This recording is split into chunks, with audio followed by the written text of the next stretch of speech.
ಎಲ್ಲರಿಗೂ ತಿಳಿದಿರುವ ಹಾಗೆ ದರ್ಶನ್ ರವರು ಏಪ್ರಿಲ್ 9ರಂದು GT ಮಾಲ್ಗೆ ವಾಮನ ಸಿನಿಮಾ ನೋಡಲು ಬಂದಿದ್ದರು. ಅಲ್ಲಿ ಬಂದಿರುವ ಕಾರಣ ಏಪ್ರಿಲ್ 10ನೇ ತಾರೀಕು ವಾಮನ ಸಿನಿಮಾ ರಿಲೀಸ್ ಆಗಿದೆ. ಧನ್ವೀರ್ ಅವರ 4ನೇ ಚಿತ್ರ. ಧನ್ವೀರ್ ಅವರು ದಾಸನವರ ಬಂಟರಾಗಿರುವುದರಿಂದ, ಶಿಷ್ಯನಾಗಿರುವುದರಿಂದ ಅವರು ಸಿನಿಮಾ ನೋಡಲು ಬಂದಿದ್ದರು. ಈಗಾಗಲೇ ಅವರು ಡಿಜಿಟಲ್ನಲ್ಲಿ ಸಿನಿಮಾ ಪ್ರಮೋಷನನ್ನು ಧನ್ವೀರ್ ಅವರಿಗೆ ಮಾಡಿಕೊಟ್ಟಿದ್ದರು. ಏಕೆಂದರೆ ಧನ್ವೀರ್ ಅವರು ದರ್ಶನ್ ರವರ ಕಷ್ಟದಲ್ಲಿ ಆಗಿರುವುದರಿಂದ ಧನ್ವೀರ್ ಅವರಿಗೆ ದರ್ಶನ್ ರವರು ಸಹಾಯ ಮಾಡುತ್ತಿದ್ದಾರೆ. ವಿಡಿಯೋ ಪ್ರಮೋಷನನ್ನು ಮಾಡಿಕೊಟ್ಟಿದ್ದರು. ಹಾಗಾಗಿ ಧನ್ವೀರ್ ಅವರಿಗೆ for the first time Darshan ರವರು ಮೀಡಿಯಾ ಮುಂದೆ ತುಂಬ ಸ್ವೀಟಾಗಿ ಮಾತನಾಡಿದ್ದಾರೆ. ನಾವು ಕನ್ನಡದವರು ಕನ್ನಡ ಸಿನಿಮಾವನ್ನೇ ನೋಡುತ್ತೇವೆ, ಕನ್ನಡ ಸಿನಿಮಾದ ಬಗ್ಗೆ ಮಾತನಾಡುತ್ತೇವೆ, ಯಾವತ್ತಿಗೂ ಕನ್ನಡ ಸಿನಿಮಾವನ್ನೇ ಮಾಡುತ್ತೇವೆ.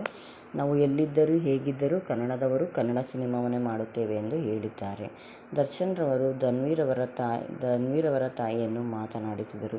ಧನ್ವೀರ್ ಅವರ ತಾಯಿಯವರು, ನೋಡಪ್ಪ, ಇದು ನನ್ನ ಮಗನ 4ನೇ ಸಿನಿಮಾ, ಎಲ್ಲ ನಿಮ್ಮ ಕೈಲಿದೆ ಅಂತ ಹೇಳಿದರು. ದರ್ಶನ್ ರವರು, ಅಮ್ಮ ನಾನಿದ್ದೇನೆ, ಏನು ಯೋಚನೆ ಮಾಡಬೇಡಿ, ನಮ್ಮ ಸಿನಿಮಾ ಮಾಡು, ನನ್ನ ಸಿನಿಮಾ ಎಂದು ಹೇಳಿದ್ದಾರೆ. ಹೀಗಾಗಿ ಧನ್ವೀರ್ ರವರು ತಂದೆ ತಾಯಿಯನ್ನು ಮಾತನಾಡಿಸಿಕೊಂಡು ಬಂದಿದ್ದಾರೆ.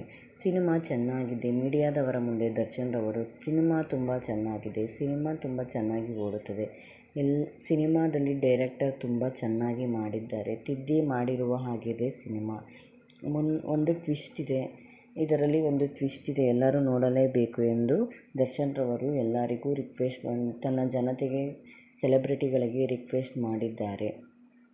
ಧನ್ವೀರ್ ರವರು ಈ ಸಿನಿಮಾದಲ್ಲಿ ಕಾಣಿಸಿಕೊಳ್ಳುವ ರೀತಿಯೇ ತುಂಬ ಚೆನ್ನಾಗಿದೆ. ಹೀರೋಯಿನ್ ಕೂಡ ರೇಷ್ಮಾ ತುಂಬ ಚೆನ್ನಾಗಿದ್ದಾರೆ. ಸಿನಿಮಾ ಎಲ್ಲರೂ ನೋಡಲೇಬೇಕು ಎಂದು ಹೇಳಿದ್ದಾರೆ.